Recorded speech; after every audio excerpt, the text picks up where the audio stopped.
Executive Officer of Palliative Care WA. I'm really excited to be a part of the webinar tonight and want to thank Rural Health West for allowing us to partner with them to deliver the webinar.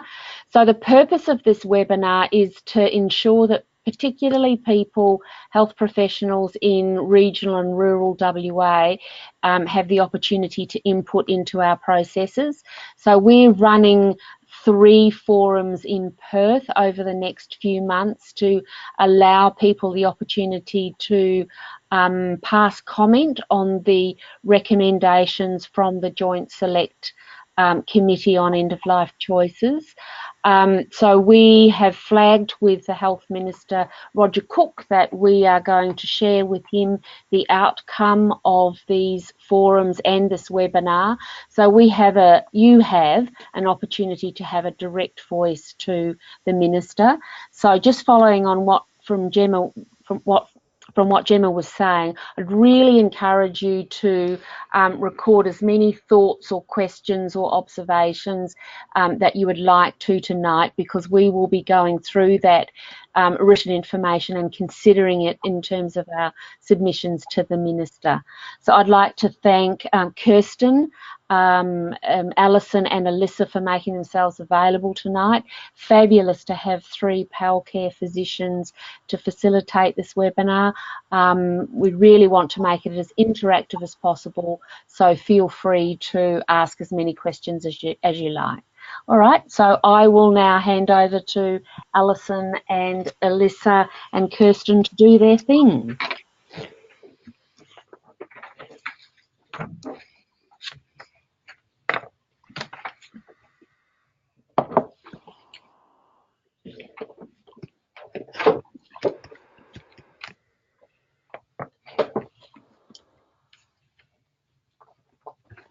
Shall I start? Yes, please. Hello everybody and welcome to the webinar. I'm Alison Power. I'm a palliative care physician at St John of God Murdoch Hospital and also Director of Medical Services there, and I'm Discipline Leader for Palliative Medicine at the University of Notre Dame. It's a real pleasure to be here this evening and have this opportunity to interact with you and to talk on this issue, because obviously there's been quite a wide dialogue amongst palliative care circles on this topic just recently, and I'm sure it won't have missed your attention that there's been quite a lot hitting the media just recently, and particularly yesterday with the announcement of the formation of the expert panel that are going to offer some advice around some of these issues. I guess I'll start just by offering some reflections myself in relation to the issue of advanced care planning, which was one of the 3 key themes that was highlighted within the report and the recommendations made by the Joint Select Committee. And then perhaps, Kirsten, I can hand over to you for your reflections too. I guess my initial thoughts on all of this were, we've been doing a lot of work, and particularly with Palliative Care WA, working with communities around metropolitan WA and some of the regional areas in terms of promoting advanced care planning within communities and getting people talking about the importance of planning ahead and how that can actually impact on people's experience towards the end of life. So we recognise, and there's good evidence, that actually planning ahead does mean that people are more likely to die in the place of their choice and also in a way that they choose, and with the things that are important to them being borne in mind. So this really is important, and I'm pleased that the Joint Select Committee have picked up on this issue. One of my concerns with the report was that there was a really strong emphasis placed on advanced health directives and the importance of the legal standing of those. I recognise that, and I think it is important that people have a voice, and that when they lose capacity, they have the ability to still be able to make choices and for people to need to abide by those choices. But I didn't feel perhaps that there was the strongest recognition of the fact that advanced care planning is really a dynamic process, and there are challenges involved in writing advanced health directives and getting the language right, and actually making sure that not only that those documents are reviewed and remain in keeping with someone's wishes, but that actually when there are changes, that those changes are communicated.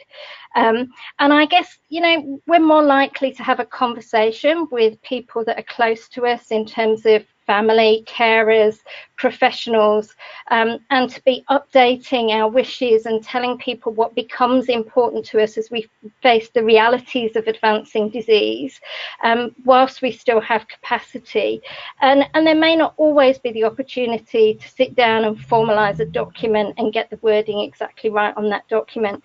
So I guess I welcome the fact that there's a suggestion that we need to revise the forms. I think they should certainly have an ability for people to express within those forms what's really important for them, so that that can be borne in mind with decision making rather than it focusing purely on the decision. And I also welcome the view that there should be a central registry that can be easily accessed, so that when people have made these documents, that they are accessible at the point of care. And I welcome the call for Medicare rebates for advanced care planning and recognition of the time that's involved in doing this, and the fact that it isn't a single event, it's something that happens over the course of time. But I do think we need to bear in mind the fact that advanced health directives aren't and can't be the only answer to this. There needs to be also a focus on continuing discussion. So that was my main reflection in relation to advanced health directives. Kirsten, I don't know whether you would like to speak. Thank you, everybody. I'm just a disembodied voice because my webcam wouldn't stretch as far as Albany, obviously. So I'm Kirsten Allred. I'm a palliative care physician in Albany and the Deputy Director of the Rural Clinical School at the University of Western Australia. I've worked in palliative care for about 25 years, and some of that time, about half of it's been in the city and about half of it's been in the country. I was involved with the Joint Select Committee as an academic, so I was asked to present what we teach undergraduate medical students, well, they're postgraduate medical students now, at the University of Western Australia. And then the committee came to visit the Great Southern and came through our hospital, our hospice, and went out to some of the smaller towns. One of the comments I'd make is that that I think the committee tried very hard to listen to very complex ideas. I found some of their statements very challenging, and some of the stories that they retold I found extremely devastating, I guess, when you think of the failures that those stories seem to be telling us about how our system works, at least in the country, for people who are very sick. So to start with the first around the conversation around advanced care planning, I would agree with Alison's comments that a written document, however well it's filled in, may not be able to address all the issues that might come up towards the end of someone's life. I did an audit a little while ago of 90 deaths in our region, so 50 at our larger regional hospital and 10 each in our smaller hospitals in Denmark, Mount Barker, Kojonup and Katanning. And over that last 14-day admission, 30% of patients presented with lack of capacity to make medical decisions. And that got more in the last 3 days of life. So it's pretty common to have our patients admitted to our regional hospitals or to be involved with our nursing services or general practice, where towards the end of life, others are having to speak on their behalf. I think an advanced health directive, even if it's not directly addressing the issue at hand, is often a very good start to continue a conversation with people. The way I think about at least an advanced health directive, if not advanced care planning more broadly, is that I think it does prepare people to have an openness to conversations about death and dying, about normalising it in their family, and about preparing, having a little bit of a practice run, if you like, preparing you for in-the-moment decision-making, which is often something that you didn't quite foresee. And I think that the focus on advanced care planning in the report is appropriate. It's quite mechanistic in its recommendation. But I think if they all came into play, they would take a fair bit of effort and education and community discussion.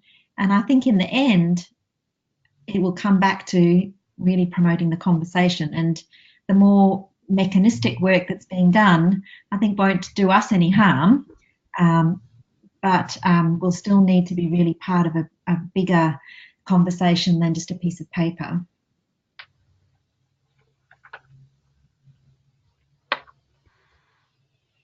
I'll hand to you now, Alyssa.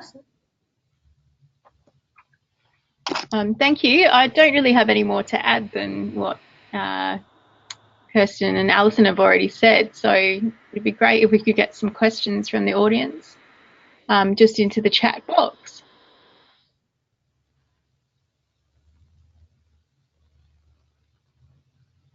I'll just be able to, while some questions are coming, I'll reflect on what's been happening in our region. So many of our region's palliative care services sit within WACS. Obviously the Southwest and the Midwest are a little different in that St John of God's provide a lot of the palliative care services in those regions. But WACS has, even in those regions, a very substantial role to play in providing palliative care nurses for the most part. So in our region, we've specifically in WACS tagged onto the accreditation requirements and really try to work on all the elements of advanced care planning, from bringing it up in general practice or in the hospital, about supporting people who want to write formal documents, about working with our medical records department. And we have actually set up a local online registry so our emergency physicians can see all the advanced health directives that we have. And even with just local effort, we have substantially more web PAS alerts for advanced care planning than even Perth has. I guess one of the things that leads on from that, Kirsten, is a recognition that actually sometimes these conversations aren't easy to facilitate, and that as healthcare professionals, I think increasingly there's going to be an expectation that we do guide people through these discussions, and perhaps, you know, thinking about things from a professional perspective and making sure that our doctors and nurses and other clinicians feel equipped to be able to guide people through these discussions and consider the what ifs of the future in any particular illness or situation is going to be really important in order to be able to optimize the output from these discussions and ultimately what people do write down. I'd be interested to see if there's any comments from the regions about particularly finding 5, which was that the committee felt that they were hearing from the people giving submissions that even the best filled in advanced health directives were at times not being honoured by the healthcare teams that were looking after the person at the time. And there's a lot of comment about perhaps the healthcare professionals looking after these patients being uncomfortable with the conversations, not really knowing how to fill them in, and then not being willing to see that the circumstances in front of them are what's being talked about, recognising that this person is dying now and that their advanced health directive needs to come into play. Absolutely. I'm just noticing that we've got a couple of comments that have come up on the chat box. I notice that we've got a comment in relation to goals of care forms, which the Joint Select Committee did actually specifically pick up on in their report, because there was some discussion around use of the goals of patient care form, which is something that WA Health have been actively promoting in a number of different areas. And for those of you who haven't come across that form, it's a form that enables people to actually document whether or not they've got an enduring guardian, whether they have an advanced health directive, to talk about what's important to them, and then in conversation with a healthcare professional actually make some decisions about the sorts of interventions that will be appropriate for that individual, but also what sorts of interventions perhaps wouldn't be quite so appropriate, taking into account the illness and prognosis, but also the patient's wishes. So there are levels of escalation of care that can be very easily documented within that form and quickly referred to by nursing staff in a situation where a patient's condition may deteriorate. The Joint Select Committee's view of the goals of patient care form was that whilst those were useful conversations, actually the conversation shouldn't stop there. It should go on another step and actually formally document those decisions where the patient's been involved in the form of an advanced health directive if the patient's got sufficient capacity to be contributing to the discussions. So their feeling was it should take that extra step and actually therefore be documented on a form that carries greater legal standing. But I have to say that having seen in practice the goals of patient care form, I think the very fact that it does begin those conversations and give a framework when somebody's in hospital for making sure that there is some thinking ahead of any potential acute deterioration as to what's going to be appropriate for that individual in practice makes a difference. And we've certainly within our hospital seen that we have fewer inappropriate emergency team interventions in these groups of patients since introduction of that form. And it gives far more flexibility than a simple do not resuscitate order, which is where we used to sit with documentation. So I think those forms have actually been quite valuable, but I also recognise what the Joint Select Committee is saying there, in that, you know, where possible, we should be taking those conversations on another step. We've also got a comment here. What arrangements are proposed for those who don't have access to internet or are not techno-savvy with getting their advanced health directive to the central repository, given the precedent set by the e-health record and advanced health directives? Kirsten, did you want to comment on that? So I talk quite a lot to our District Health Advisory Committee, our DHAC group. They're very interested about advanced care planning from their perspective, and they talk quite a lot about the electronic My Health record. I think what we know at a wider population level is, to date, My Health record has remained politically controversial, the opt-in, opt-out, and in the end it's really only going to be as good as what gets put in them. So in some ways it seems a useful place for people that are connected to the internet and are using their My Health record to load their current version of their advanced health directive onto that, and for then all healthcare professionals that are engaged in their care to be able to find that straight away.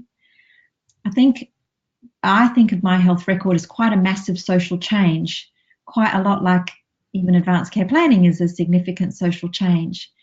And I don't think, therefore, the answer that keeps being proposed to how can we share advanced care planning documentation across sites, how can it be there when the person needs it?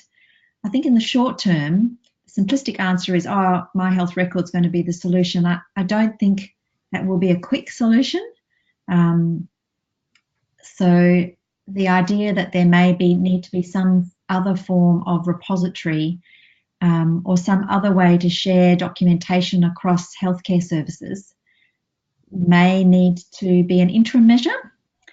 And as you say, people who do not have access to the internet or do not have English as their first language or are suspicious of registries, and there are a lot of such people, will find the idea of using some sort of electronic registry for their most powerful and private document, they might find that quite challenging. So I think there's a lot of work in kind of developing the culture and the usability and the safety in our community of My Health Record.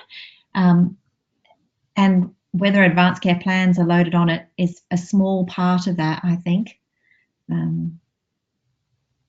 I know that in our community in the Great Southern, the uptake so far has been quite low. It's gradually being promoted through general practice, but there are no routine systems in place for healthcare professionals in WACS to be routinely looking at people's My Health records for anything, including advanced care planning documents. Thank you, Kirsten. We have a comment as well in relation to WACS policy and the fact that that doesn't support staff to witness signing of documents, which perhaps decreases the opportunities to make them happen when we're reliant on GPs to actually sign the forms with the patient. And I guess my reflection on that would be that there's potentially good reason for that in relation to somebody witnessing something, and often having these conversations with more than one healthcare professional can be useful, partly to gain different perspectives, but also to ensure that somebody's wishes are consistent. So where there's time and where that's possible, then perhaps having more than one discussion with more than one different professional is good practice. But I take the point that actually that may then preclude formally documenting anything if somebody isn't able to witness signing of particularly an advanced health directive. And certainly the view within hospitals that I've seen has been that whilst we recognise it's good practice where it's very clear that there may be limited time, exceptions can be made with that, and that's perhaps a discussion that could occur within WACS. But the key thing here again is having the conversation and somebody documenting that conversation, I would say. So where there isn't time to get a formal document recorded, then finding some way of recording that information and sharing the information with the people who are important in the patient's care around that time is better than not having a formal document. So just to add to that, oh, sorry, Kirsten, I was just going to add that under the current WA legislation, it is of some legal standing to have a non-statutory document. So, for example, a letter where the doctor has outlined somebody's wishes, or something like a goals of care form, or documentation in the medical record, is not as powerful as a statutory document like an advanced health directive, but it does have some legal standing. So it is better than nothing to have documented the discussions, as Alison has mentioned. So my point was, the last time I read the actual WACS policy on advanced health directives and EPGs, this was September 2017, there is no statement saying that staff may not sign. So I would encourage you to go and find the policy and actually read it. Okay. Thanks, Kirsty.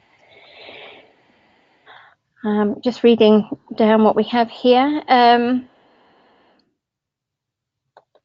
There's a comment from a city outer regional ICU point of view. We receive rural patients. If WebPAS is readily available, we can find out and perhaps help communicate and not have the distressing city transfer and associated distressing treatment. If not, is there a better system? I don't know, Alyssa, would you like to comment on that one? I guess I'm not sure it is a comment about WebPAS not being available or about the advanced health directives not being available on WebPAS. Certainly that's not something that's universally been taken up on WebPAS. No, in my institution it's not routine for advanced health directives and EPGs to be loaded up onto WebPAS. But I agree that there is a role for reducing those I guess not unnecessary, but unwanted transfers into city hospitals for any treatment, including intensive care. And I guess it's just about educating people about advanced care planning, that we're gradually going to improve this, and that if they do have an advanced health directive, to make sure that their local treating, general practitioner, the local hospital, if they do have chronic health issues, are aware of that, and also having a copy of it readily available if an ambulance is coming to the house as well. Mm-hmm. And yes, again, it's part of the discussion. It's not just about what happens when you're in hospital, but even whether or not you travel to hospital, and making sure that that's part of the discussion, and determining what a patient's wishes would be, and thinking about the appropriateness as well in the context of what's important to the patient. And I know, talking to some of my rural GP colleagues in smaller towns, that part of their conversation is about, with advanced care planning, would someone want to be transferred to the nearest regional centre, or would they want to be transferred to Perth? And that's actually part of their advanced care planning discussion. So if the answer to those questions is no, then they can make a plan that should that person deteriorate, they'll receive palliative care in the local hospital. Thank you. We have a comment that there's space on best practice for the documentation that Advanced Health Directive is present. Surely the first port of call is to ask the GP. I guess if the GP is available and there's time for that. I guess the other situation is it's the emergency department in the middle of the night. I'm sure that the GPs in rural areas may be more readily available. Certainly in the city, there's an issue with getting in contact with GP surgeries after hours, which is where it's helpful to have it on web pads in the public hospitals. But yeah, absolutely, we should be talking to GPs if someone's very unwell. And I think this also raises the issue of the importance of having these discussions, not only with the patient, but also promoting the conversations between the patient and the people that are important to them, their family, their carers, people who may ultimately be accompanying them to hospital or available to provide information, so that everybody around them is aware of what that patient's priorities and wishes are. And the more people that are aware of those things, the more likely that information is likely to become available at the time when it's needed. We've got a question: should advanced care planning be done while one is well and during a routine health checkup, or when one is getting into palliative care, because that would decide to develop policy on advanced care planning accordingly? And I guess, Kirsten, did you want to comment on that? So we've done quite a lot of research in our rural community about when patients think it's the right time to do it. And in terms of the safety of the conversation from a patient's perspective, it's definitely when they are more well. So in their general practice or with a trusted healthcare professional. That word trusted seems to be very important.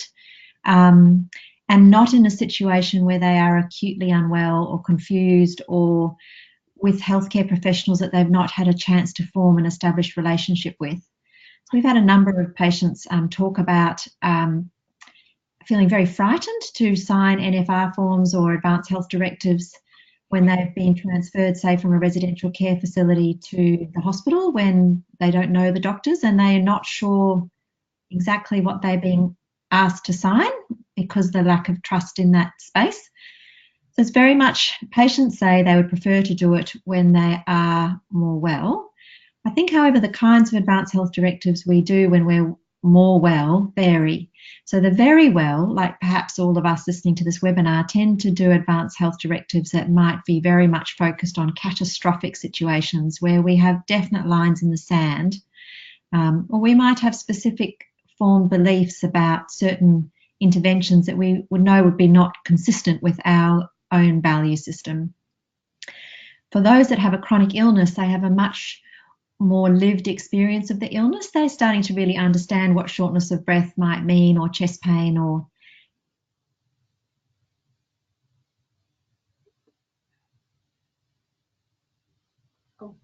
Kirsten, I think we may have lost you on the microphone there.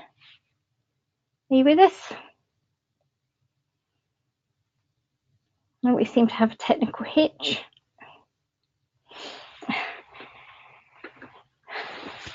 We'll just wait and see if Kirsten comes back to us. But in the interim, perhaps I can offer a comment in relation to some work that Palliative Care advanced health WA. directive.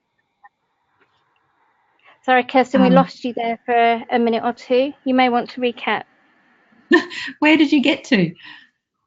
You were just talking about people with chronic illness having a more lived experience, and then you faded. Can you hear me now? Yes, we can. So I think the advanced health directives that are written for people that have experienced chronic disease tend to be ones where they may be much more explicit about understanding what chemotherapy, dialysis, ventilation, etc. are. And they're often quite useful documents for us as doctors because they may be more relevant to the presentation in an acute deterioration. I think the third type of advanced care planning, I almost think of it as not advanced care planning at all, which is for the actively dying patient that needs to have a management plan now, like a now care plan. And I think sometimes when we're having conversations with our colleagues about, look, we need to do some planning, we bundle all these kinds of advanced health directives together. And the comments that the committee made about, oh, we're not really sure doctors and nurses understand advanced care planning very well, I would agree with that, because I think we're still using it as a very blunt tool. And as we become better, I think we'll start to be able to unpick things. We won't have a one rule fits all, like it should be done in hospital or it should be done within 4 hours of being admitted. Or so there are lots of very blunt rules that people make to try and get uptake increased. But I think as we respond to some of the comments and findings and recommendations in the report, I'm hoping that as a community of healthcare professionals, we start to become nuanced in our understanding of where and when and what type of document. But at the moment, we're at the beginning of a journey where I think the committee quite rightly heard that we've all got different solutions to the problems we've seen so far, and we're quite rule-based about how things need to be done because we're still learning. So I think the challenge that came out of the report about saying, look, healthcare professionals don't seem to understand what advanced care planning is, the community don't, they're not using the forms very well, they're not even adhering to them when they are there. I think those are things that we need to take on board, but I'm not taking them on with too much self-criticism because we're at the beginning of it, as I said before, a substantial change to the culture of how we do things in Western Australia. I'm hoping that we'll all be able to answer the question of when should advanced care planning be done in the country in a much more nuanced way as we go on. Thank you. I was just going to comment briefly as well on the workshops that Palliative Care WA have been undertaking. Previously, I mentioned them in my introduction, but certainly there's been extremely good uptake in a number of different forums within different community settings with social groups and within community centres when these workshops have been advertised. So quite significant numbers of people have been coming through these groups and actually just beginning to start the discussions and wanting to find out more about advanced care planning and how they can go about it and what the advantages are and what are the various different ways of recording discussions and how can they start having the discussions. So there does seem to be a momentum building within the community that I think itself is going to increase expectation of healthcare professionals. And as Kirsten says, I think the more we do this, the more comfortable society becomes with talking about death and dying and planning ahead, the easier some of those conversations will become for us as healthcare professionals. And we're all learning about this together, I think. Yeah, I'm just wondering whether it's time to move on to our next section. So just before we do, there's an opportunity for you to vote for your priorities on recommendations 1 to 6.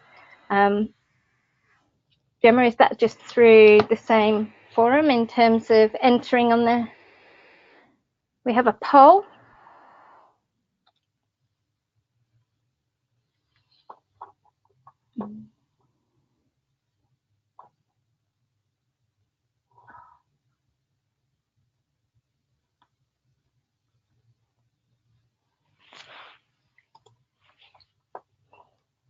Just click on that one.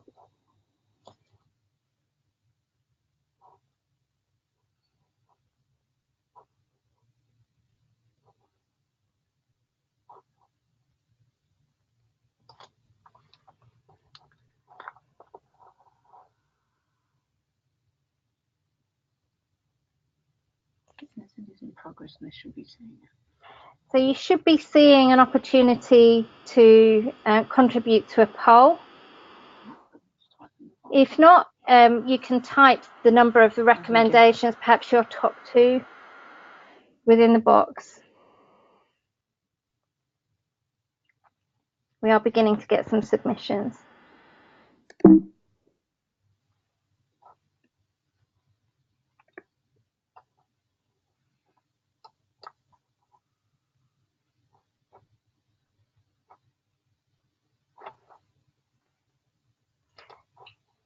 Okay. Can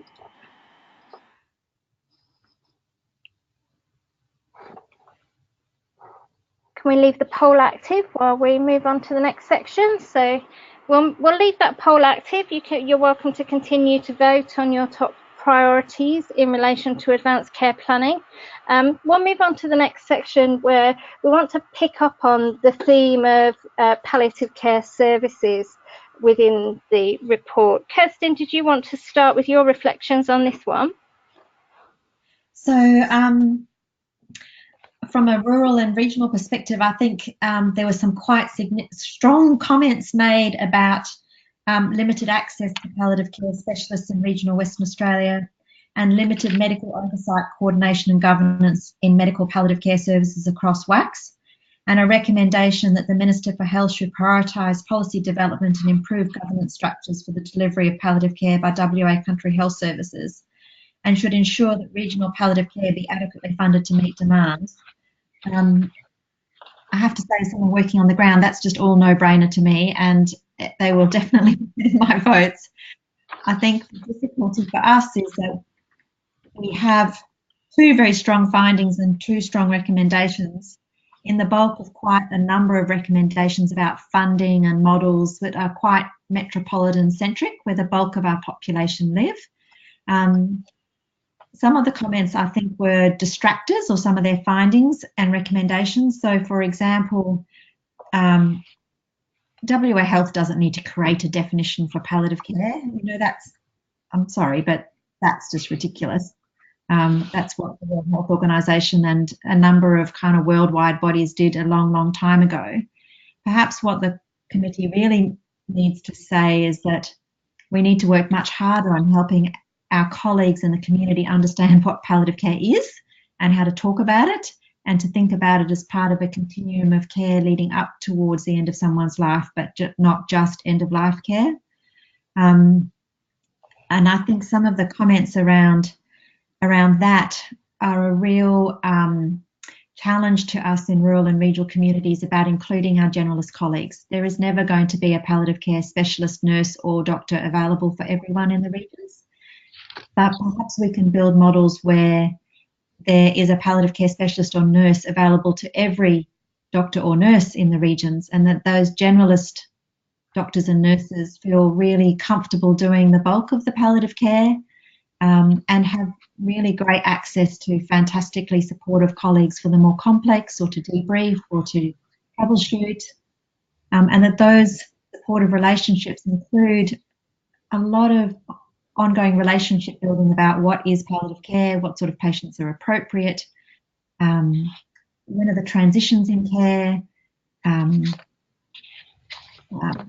So I think from the point of view of regional palliative care, they recognise that there's a very, very thin layer of support out there to patients, that it's best in some regions and terrible in others, that in the regions where it's good, it's best in the regional centre and much more difficult as you get further out. So I felt that those comments were fair, and I hope they get taken up. Absolutely, I would echo that. It was interesting to me as somebody who works in the metropolitan area that obviously, as you said earlier, the committee did actually listen to an awful lot of people through this process, both through written submissions and through verbal submissions, and then also undertook some visits and visited some of the metropolitan services. And I guess I wonder whether some of their recommendations were perhaps because there were some loud voices within the people that they saw. One of my reflections on all of this was certainly within metropolitan areas too. Services are not consistent. There are still differences dependent on where you live and how easy it is to access your services, and whether you've got private healthcare insurance can have an impact as well. And interestingly, you know, there was a comment from the committee about the fact that WA doesn't have as many inpatient beds as other areas of Australia. And they picked up on that and commented that perhaps we should be making a facility within northern suburbs so that there were inpatient beds available to the people in those areas. And I don't necessarily disagree with that entirely, but perhaps there should be more reflection on actually what the needs are and how they're best catered for, rather than assuming that because we don't have as many inpatient beds in WA that the right thing to do is just increase them. I think there's a real opportunity in all of this to look at some really different and novel models of care. We know that when you ask people where they want to die, the majority of people want to die at home, and I think that's often particularly true in regional and rural areas, but it's also true in metropolitan areas. And perhaps our models of care, which have been based around models that sort of started many years ago now, when perhaps disease trajectories were a bit different and people's wishes and expectations were a bit different, actually really need to be reviewed. Perhaps we really need to be looking at in more detail at what the needs are now and what people's wishes are now, and how we can potentially look at new models of care that cross geographical boundaries, that perhaps make use of technology so that we can offer some of that support in more comprehensive ways to areas where people can't access direct face-to-face communication. And I think that's probably true in metropolitan areas as well as within regional and remote areas. So it was interesting for me, and certainly as somebody who works in a metropolitan hospital south of the river, I would say there are probably equal gaps if you look at Peel region and looking at inpatient beds, that, you know, if you're going to comment on north of the river, then probably south there are also some gaps. I think certainly it's true that community services in metropolitan areas are overwhelmed, that there's an increasing expectation, there's a lot of need. And if you look at research evidence that shows that in an ideal world your outcomes are better in terms of quality of life if your intervention with specialist palliative care occurs early in your illness trajectory. The reality is that specialist services can't meet all of those needs for people with non-malignant disease as well as malignant disease. We're looking at very large cohorts of patients. So I think as we're developing the evidence base and understanding that some of these interventions are helpful earlier and in bigger groups of patients, that's another impetus for us really beginning to challenge the models of care that we've grown up with, and looking at much more at how we integrate with those general services as well. So that was my reflection. I think I was really pleased to see that the value of specialist palliative care services was highlighted within the report, but I think there's also a lot we can do in terms of working with our colleagues and upskilling people with a particular interest and ensuring that we've got ways of meeting these needs, perhaps under different models of care. So I think there's something in the needs assessment that was commented on within recommendations, and perhaps thinking a bit more broadly. Alyssa, did you have anything to add? Yeah, I'd have to agree with the comments from Alison and Kirsten. Also to say that although I'm a palliative care specialist, I don't actually work in specialist palliative care. I'm also a geriatrician and work in that area. So I'm looking after a lot of frail older people, often with dementia, who don't have any access to specialist palliative care. And so I think really looking at the models to make sure that people get access who need it is important. So we know that it's about 16,000 Western Australians who die each year. At least half of those deaths are predictable, and therefore those people may benefit from palliative care, but it's really only a small handful who are getting access to specialist palliative care, and they tend to be geographically located in certain areas of the Perth metro area or certain regional areas, and have certain types of diseases and diagnoses as well. So shall we open it up now to the Q&A? We've got a few questions and comments coming through.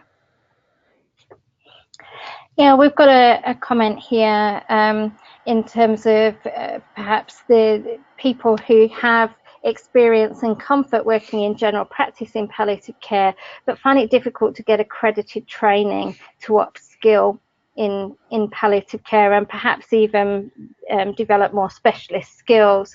And I guess that's another focus that the committee have actually highlighted, is the importance of that ongoing education with some of this, and actually recognising that some of these skills are skills that we need to develop within our teams in much more widely. And I think there's something there for us as a specialist community about not becoming too precious about some of this, and actually looking at ways that we can really begin to develop programs that can reach out particularly into these rural and remote areas, and really begin to empower people to take some of this stuff on. Because in my experience in talking to people, there are many doctors who are working in these communities who are really keen to do this work and are actually very good at it. With some support and investment, actually, I think that could really help generate very good outcomes for patients. But perhaps it links back to this concept of knowing that there's support there when you need it as well. So a combination of the education, perhaps upskilling people through the PEPPER program, for example, and using that opportunity for placements with specialist teams, but also then being able to back that up when people are going out there and trying to do these things themselves, in terms of knowing that support is there when they need it and in a way that feels meaningful and supportive. Kirsten, did you want to add to that? I think people that work with me know that I feel the role of specialist palliative care in the rural and regional areas is not to be the specialist for any one patient. I think the only model that will work in a sustainable way and an equitable way is for general practitioners and generalist nurses to have a skill set and to support them in that. And I see great general practice work, and I see great community nursing work and HAC and carers. So I am very keen for one of the recommendations about, WACS building its palliative care expertise to be around really focusing on general practice and generalist nursing and community nursing, rather than flying in, flying out palliative care specialists or employing more of MEs. There only needs to be enough MEs or people like me out there to be practicing at the top of a scope of practice, and then to help our generalist colleagues practice at the top of their scope of practice. And if we think of that as a pyramid, we can cover an awful lot of patients that way. A comment about GPs, for example, who are interested in doing further training, I think is very important, because I think we need to really lobby with our colleges that have very rigid models of supervision. And rural general practitioners are often highly experienced, often have extensive experience, for example, in anaesthetics and pain medicine. They learn very quickly and are very embedded in community. And to think that they need to leave their rural town for 6 months to get a diploma of palliative medicine is just not realistic. So I think there needs to be a lot of political pressure brought to bear on our colleges to develop, again, novel, perhaps technology-based, flexible ways that these people can gain their diplomas of palliative medicine, or who can do further training as a nurse with expertise in palliative care without having to leave their site for long periods of time. And I think just to add to that point is that even if there are rural GPs who want to come to Perth and do a diploma and get that extra training, that we're actually limited in the number of training spots that we have for registrars. And that's something that the state government can address directly, because they can obviously employ more. A lot of our palliative care trainee or registrar spots are actually reliant on federal funding through this program called STP.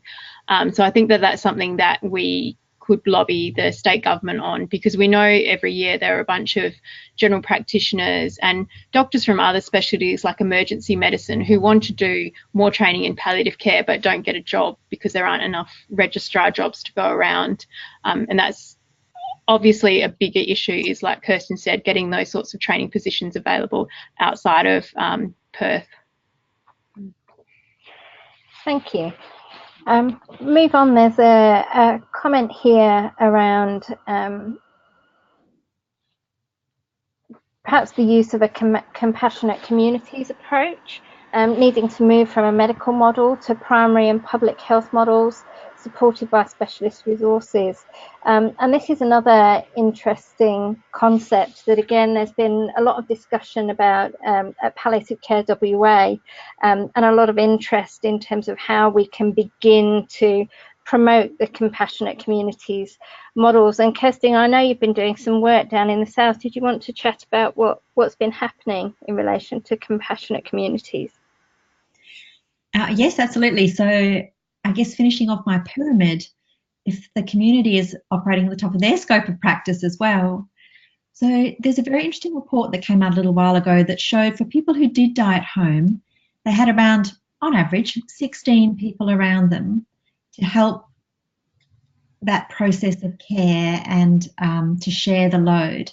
And the majority of those were informal caregivers. So the formal palliative care caregivers are only a very tiny part of the solution to good care. And there is a great wisdom that is in our community about people that have done this before. They've got a lot of practical skills, a lot of networks, a lot of solution generating that they've built themselves. The compassionate community model is a public health model which says dying is everybody's business. It's a bit like the takes a village to raise a child, but at the other end of life. And it focuses on death literacy. It focuses on advanced care planning. It focuses on city charters and business charters where death, caring, bereavement are all much more embedded in policy. And then it builds networks in communities, and that all happens in different ways, so that the community can take care of their own. They can form little micro villages around the frail, the elderly and the dying. So I think it is probably that kind of model, whether it's called compassionate communities or something else, I think is going to be absolutely critical. And to me, again, it's another one of these little chinks of cultural change, doing things differently. I don't think you can change that overnight either, but it's been interesting to see how quickly a couple of towns in our region have really picked up the compassionate community idea. Our city is doing a compassionate cities charter where they're really trying to think about how they support their own workers in a caring role for a dying person and in bereavement. They're doing kind of dying first aid, if you like, and bereavement first aid, and how to talk to a bereaved person. And they're then going to go out into businesses in the region to say, we're starting to clean up our own act about how we model these kinds of things in our staff, in our families and in our communities, and what about you do the same? So it is very much a public health approach, and I think it's very, very important.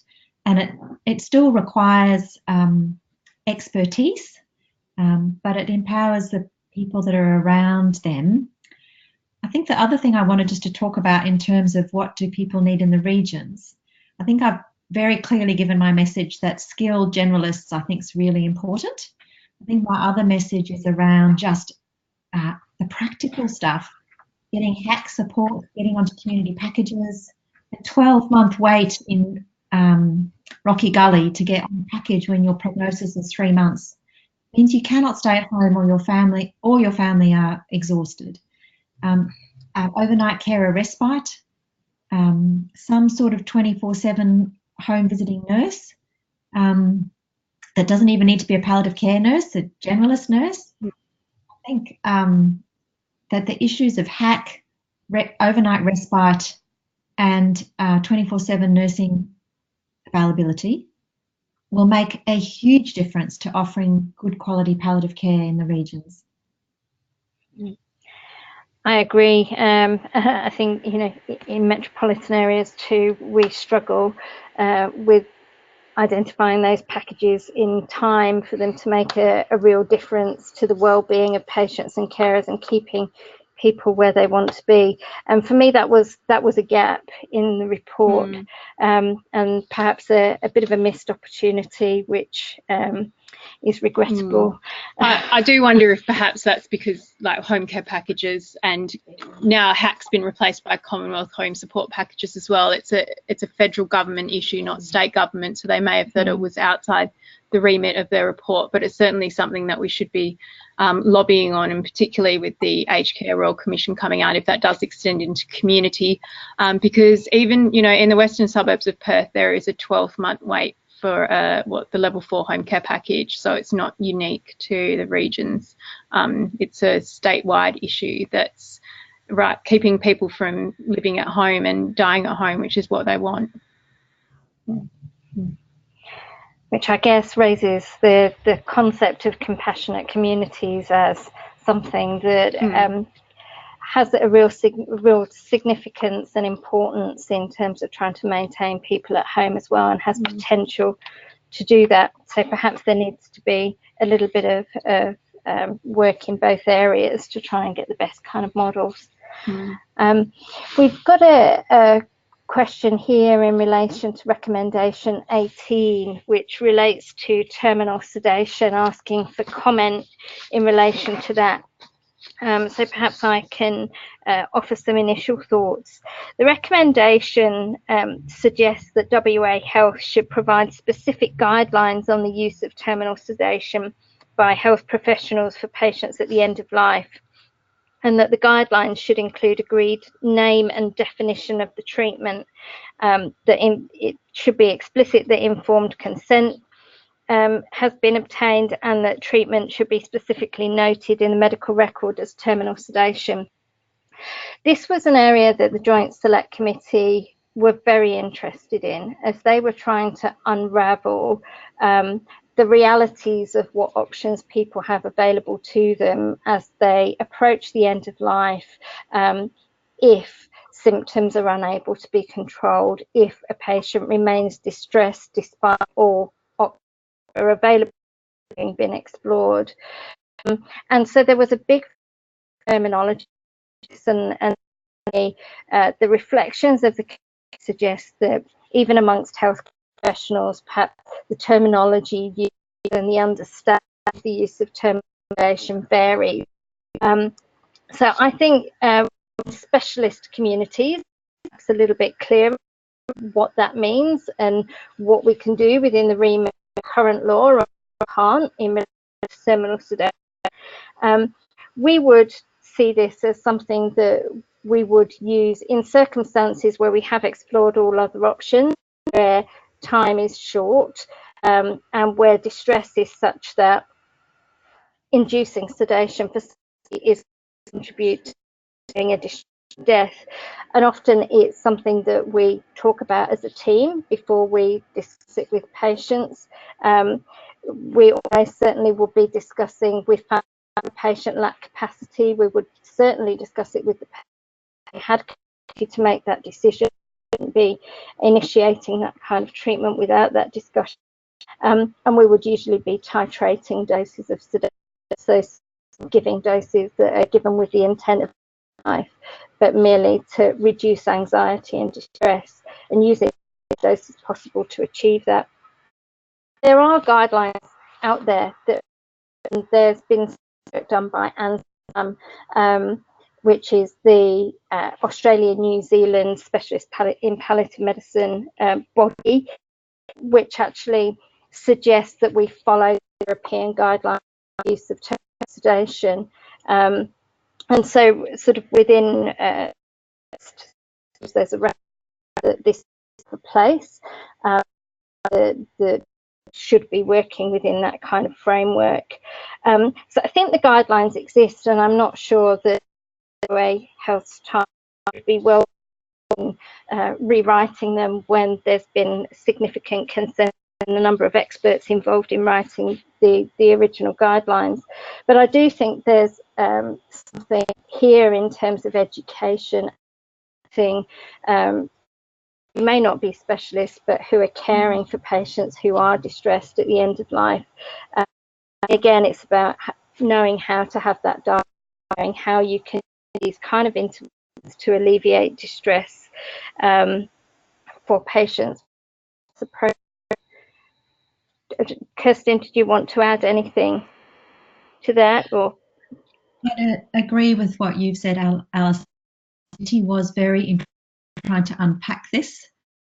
And again, it's very interesting when you think we know what we're talking about, and then someone talking about it with goes, I don't understand what you guys are telling me. I think, again, there's a real for us as a wider healthcare community. We obviously aren't all talking the same language.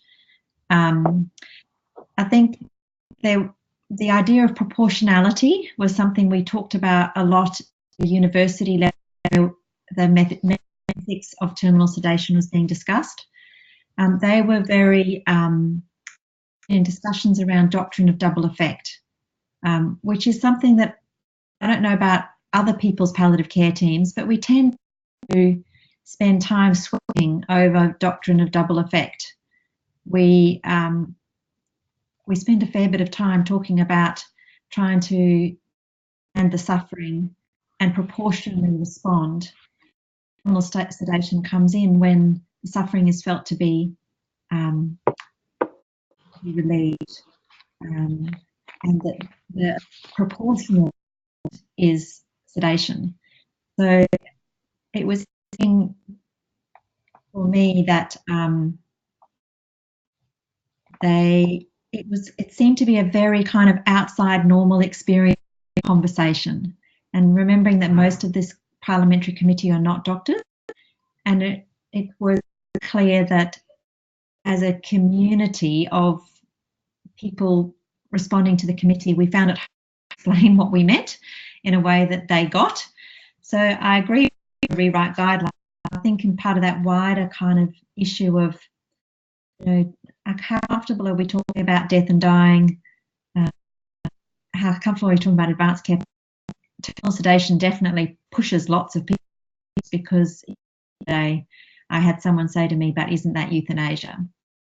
So it's very, very entwined in the real world outside specialist care, and I think that that's perhaps where the challenge came from. And if you actually look at submissions committee in person, a lot of the doctors who appeared before the committee who weren't palliative care specialists really had a different understanding of terminal sedation to what we practice for us. So absolutely, we need more education about what it is. okay, well, thank you. I think time's moved. Perhaps we should move to voting for priorities in relation to palliative care services. Recommendations 7 to 18. We'll make the poll available for you. All right, the poll's not available for 5 minutes. Oh, sorry. Yeah, available we're open for 5 minutes. Sorry, beg your pardon. Gemma's signalling at me. So the poll will be about 5 minutes for you. Recommendation 18, palliative care services. Let us know what your top 2 priorities would be within those recommendations. Visible for you now. Okay, and as we leave the poll open. Onto this one. There's just one last sort of question. Oh, not visible. We've got some people, if it's not visible, maybe just put numbers into the box of the 2 we would like to prioritise. Thank you. There's just one final sort of question that I'd like to address, which says the real home care is in those patients 6 years old and not eligible for NDI.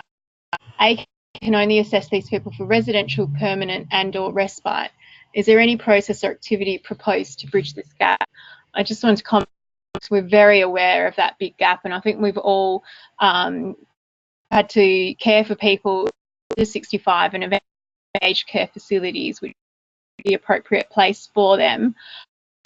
And Palliative Care WA, with its CEO roundtable, actually had a meeting with Ken Wyatt, who's the Minister for Aged Care, a few months back, and we had a couple of palliative care social workers presenting, and that was one of the big issues that was raised, because we all recognise that is a huge gap in palliative care, and particularly for those people who aren't imminently dying but have maybe a few months left. So I'm not sure that we have solutions at the moment. It certainly has been raised, and we'll continue to work on that. Okay, thank you, Alyssa. So perhaps we'll move on then to the 3rd theme that came from the Joint Select Committee report, which was around the concept of voluntary assisted dying. Perhaps I'll start with some reflections on this. So this was recommendation 19 to 24. I guess what came across to me as I was part of a presentation to the Joint Select Committee on behalf of St John of God Healthcare and in conjunction with Catholic Health Australia. And as they were talking to us around and trying to unpack some of these issues in relation to people with advanced illness, they were relaying back to us some of the stories that they had heard, seeking our reflections on those stories and our responses. And I think what came across to me was the real impact of some very powerful individual stories in the process. And clearly, you know, we don't get it right for everybody. I think as a professor, there clearly are people that we're failing in some way, that have died distressed, and certainly whose families are living with that distress after death as well. And I guess my reflections with that were, as we were talking through some of those cases, it was clear to me what level of support those patients and families had and of what type. There's no doubt that some of those were specialist palliative care services, and the perception of families had been patients had died distressed despite the input of specialist palliative care. But I think there were also people who perhaps had the awareness what can be achieved, what is available, and the fact that that's available at quite an early stage. So I think there's still a lot of work for us to do in terms of ensuring people understand what palliative is and how you can access those services. So whilst we're saying it can be, and in places certainly not, these aren't as robust as we'd like, and particularly in rural and remote areas, there perhaps is a level of support that people either don't understand is there, or perhaps have a fear of, because they don't have a full understanding of what those services are trying to achieve. So I think there's still a significant education need to do point of view. It's true within our professions as well, within healthcare, that there are still some significant misunderstandings about what is available and what can be achieved for people, and who help. That's not just necessarily specialist palliative care, but there's actually quite a lot of support out there in various ways, shapes and forms if people know what they can tap into. So certainly my reflection was still is a lot of distress out actually is unnecessary distress, and even within the capacity of the services that we have available to us, perhaps if people were more aware of what was available and there was less fear, we might do better for some of these people. The committee is suggesting that we should be proceeding with a government-led bill through Parliament that puts a framework around assisted dying in WA, and would be a wholesale shift in the context of any medical care that we provide within the state. It changes the parameters, it changes, although we know from experience elsewhere in other countries that perhaps the uptake is not what people think it might be. There were certainly within the report and the report within the back of the bigger report from the Joint Select Committee that is very much on why we shouldn't implement assisted dying. But the committee certainly felt that they had enough distress to feel that there was potentially a place for this for a small group of people, and that people should have the choice. They felt that the choice was warranted. I also feel that when we're potentially contemplating this for our state, we need to be thinking about the impact of care teams that may need to be involved. And whilst legislation elsewhere much about an ability to conscientious objection, and the suggestion from the committee is should potentially in any legal framework that may be in the future, that there should be provision. I do wonder about certainly when we're talking about rural and remote communities with limited numbers of medical staff and clinical staff available, whether the expectation for those people will make it very difficult for them to object. And actually, what implication would that have for patients if those people were to object? And where would we then sit? So there are a number of questions that are thrown up by the thinking around whether or not legislation can be implemented in a fair, just way. Sentiment that the committee is really putting forward. I think there are challenges, particularly in a state where we have significant numbers of people who are quite remote and doctors who are remote. So that really was my reflection on that. Kirsten, did you want to give us your thoughts? So recommendation 21 is that the Minister establish a expert committee to help develop legislation, and that expert committee was announced on Monday. So Alyssa is on that committee and I am on that committee. I guess I haven't been told explicitly, but I suspect that part of why I was asked on the committee is to try and bring the perspective of someone who cares for people who are dying in rural, remote locations, not as remote as others locations. And I've had some reflections about recommendations prior to being asked to be on the committee.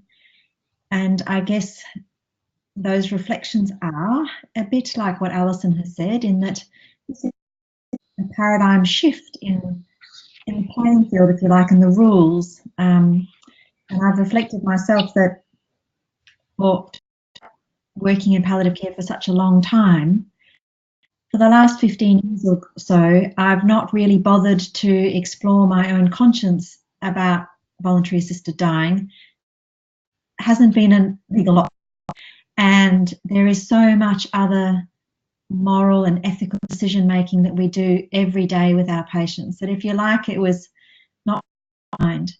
But I think what this report has done, and the recommendations within it, and the work that our Parliament will be doing, means that perhaps it does need to come up again to front of mind for those of us that are at the coalface looking after patients, because it will confront your practice and it will confront our relationships. And so part of what I've been thinking, how do we have these conversations safely in small teams? How do we express differences? Because in a lot of ways, this is a debate where people might feel very much on one side or the other. So if you they may be on the life side, or they'll be on the pro-autonomy side. And they can be presented as very black and white arguments, and they'll come from a very deeply held value system. So I've been on how can we bridge these quite opposing views that will be held within our small teams, within our doctors, within our nurses, within our care assistants, the cleaners, the people from the kitchen, the volunteers in lots of our services. Some people will be very, very comfortable with the idea of this legislation, and some people will be very, very uncomfortable. So there's going to need to be, I would suggest in our teams, to start reflecting on our own feelings about what we think, why do we think that, starting to have very gentle conversations amongst ourselves. Perhaps just like with advanced care planning, we have to do that what if. What if the legislation changes? What will that look like? Our community, our practice. How will that impact on where people are when they die, or who might care for them, or how we will interact with others for who's conscientious objectors or the opposite. And that idea of kind of how do we bridge in small rural teams, perhaps small isolated teams, deeply held differences of opinion, I think is very important. And I would just really encourage us to start having these conversations in gentle, small ways. And I kind of smile at myself thinking a lot of it is like advanced care planning, isn't it? We have been talking about dying, but I got talking about euthanasia fatigue by the time I'd finished being an advanced trainee. Informal meetings in community groups, it's just like, no, I don't want to talk about that again. But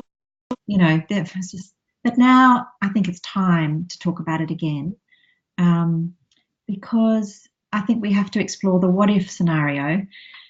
So if you're in favour, what if it comes through? What if it comes through? And vice versa. What in our teams.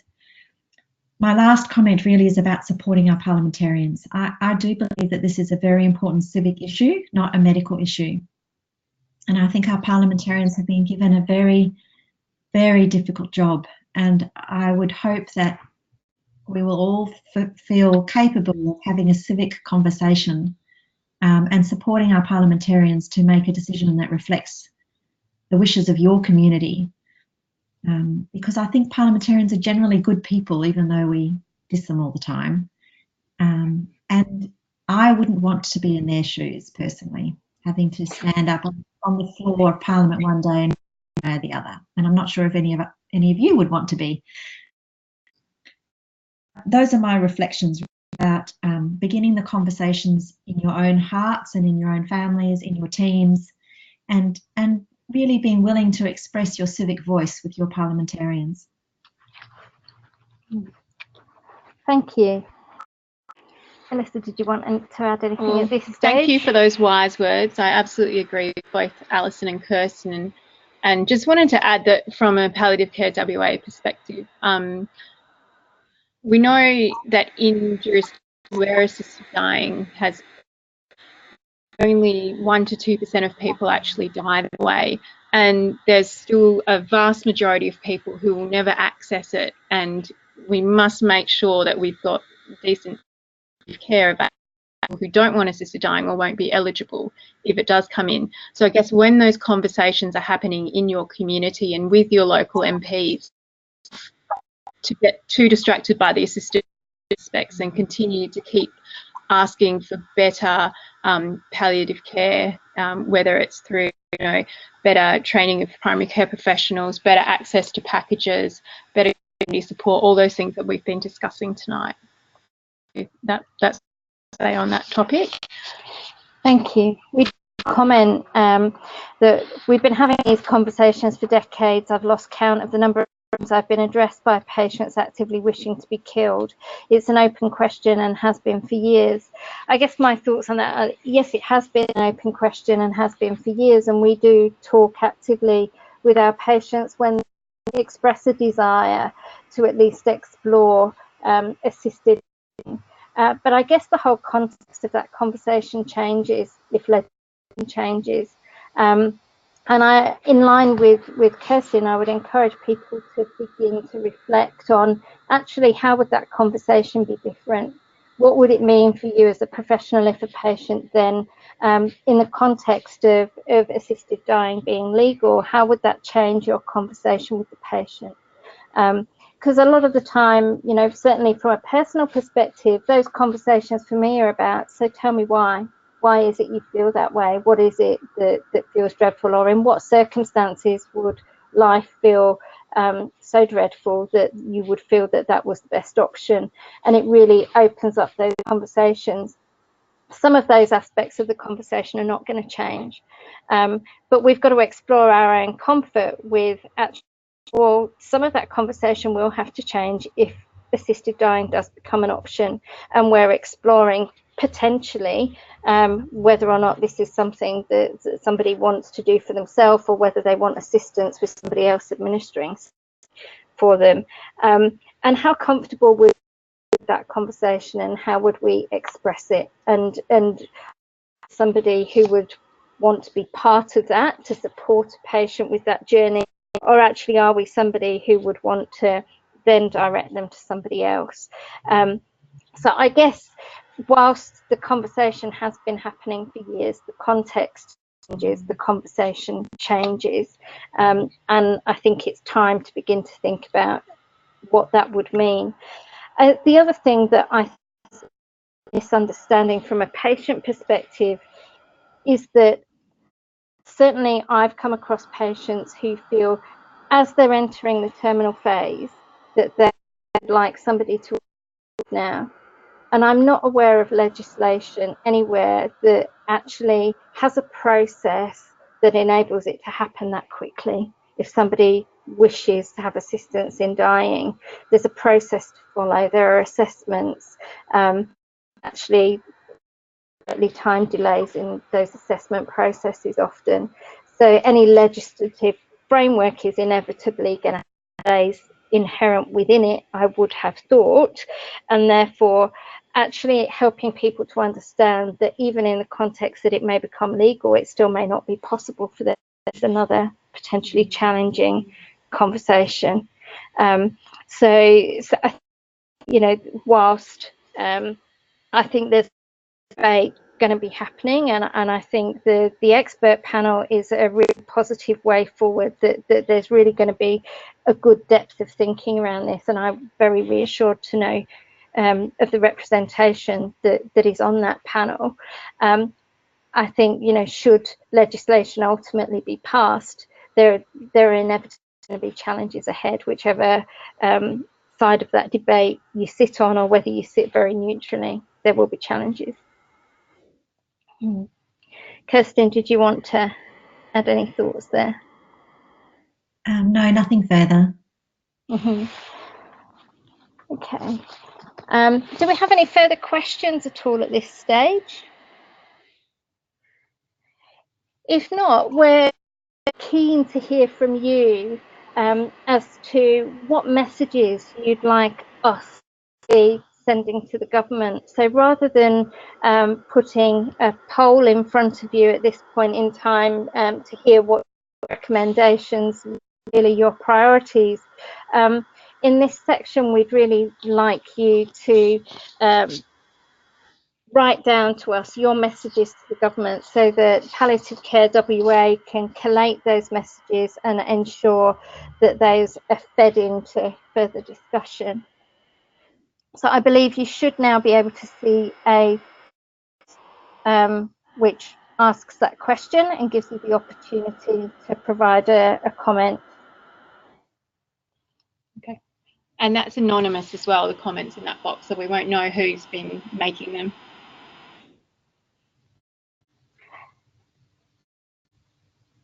Okay. That box will be open for how long, Gemma? Well, we'll have with that box open, so for you to gather your thoughts and record your comments or thoughts.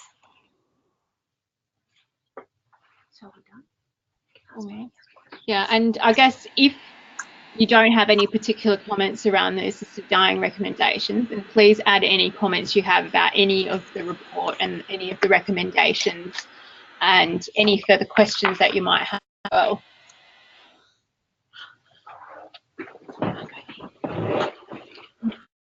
I'll just, on behalf of the regional audience, thank Palliative Care WA and Rural Health West for organising the webinar for us. There were more people who wanted to attend than places, which I think is a reflection of the interest out here, and we really are grateful for you out in a way that we can contribute. So very much to Alyssa and Alison, to Rural Health West Australia. One, so much, Kirsten. So it's Lana again, Executive Officer with Palliative Care WA. So I just wanted to finish the webinar, thank those people who have participated, but particularly thank Kirsten, Alyssa and Alison for, I think, an amazing presentation. Such a breadth and depth of knowledge that's been shared tonight. And look, I thank the participants who've engaged with us. It's wonderful that we can go to the Minister and say we've not only consulted with metro communities, but we have reached out to regional and rural communities, and we certainly will continue to do that. Palliative Care WA does represent the state, just metro, so that's an important strategy for us moving forward. So Alyssa's signalling to me she wants to add something. I just wanted to add that when we ran the forum recently about the palliative care recommendations of the document, and we asked the audience, this was a Perth audience, to vote on which recommendations they prioritised. Firstly, that recommendation 18 about terminal sedation, I don't think anyone put that as a priority, but by far the most popular recommendation by, twice as many votes as anything else was that we need to improve the funding for palliative care in regional and rural areas. It's recognised by people in Perth as well as a huge area of need and a huge area for improvement. So just to let you know, that was recognised by the Palliative Care WA membership and sector broadly. Okay, so I think it's 7:30, so I think we'll sign off now. I'd like to thank. Oh, sorry, one more minute. You've got one. Gemma's just signalling 1 more minute. I don't think there's any more questions that have come in. We've got a thank you. So thank you very much, people, for hanging in with us. I know it's a long webinar at the end of probably what's been a very good day for you all. So I think I'll just sign off now. Gemma, can we sign off just yet? We certainly can. There's about 20 seconds left if you want to get those last minute comments or questions or put in your, in that box and submit it. And then what will happen is this will be collated and sent to Palliative Care WA. So that way the viewpoint from Rural and Regional Australia has actually been consulted with on behalf of Rural Health West and Palliative Care WA. Fabulous. Much. Thank you, everybody. Thank you. Thank you. Kirsten. Bye.